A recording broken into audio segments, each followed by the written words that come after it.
time talking about how the stalking by this previous colleague was so extreme, and I was warned by people in the industry as well how extreme his. I was actually warned by many people in the industry.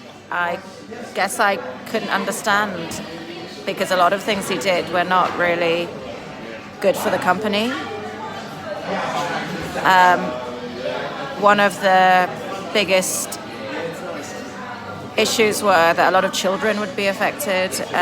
I noticed that many men I would talk to briefly, random places, at conferences, within a few months they would have lost their jobs, be divorced, living in temporary accommodation.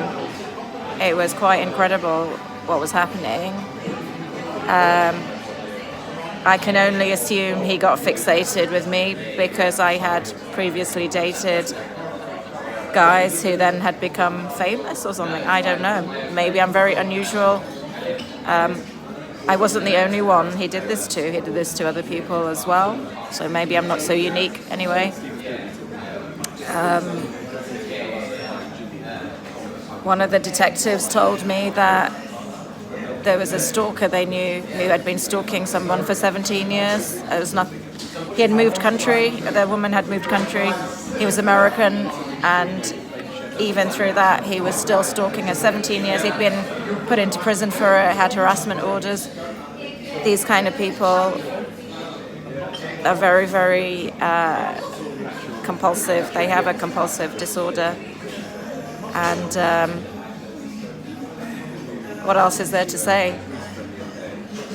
I had the misfortune to cross paths with him. I believe he knew of my work already. They start super nice, you get an attachment, and then they go crazy. Simple as that. That's what they do. And they never stop. And indeed, he contacted counselors, therapists, everyone. The only person I had a kind of a good conversation with in terms of counseling was the walk and talk therapist, who was actually an old friend of Julian and mine.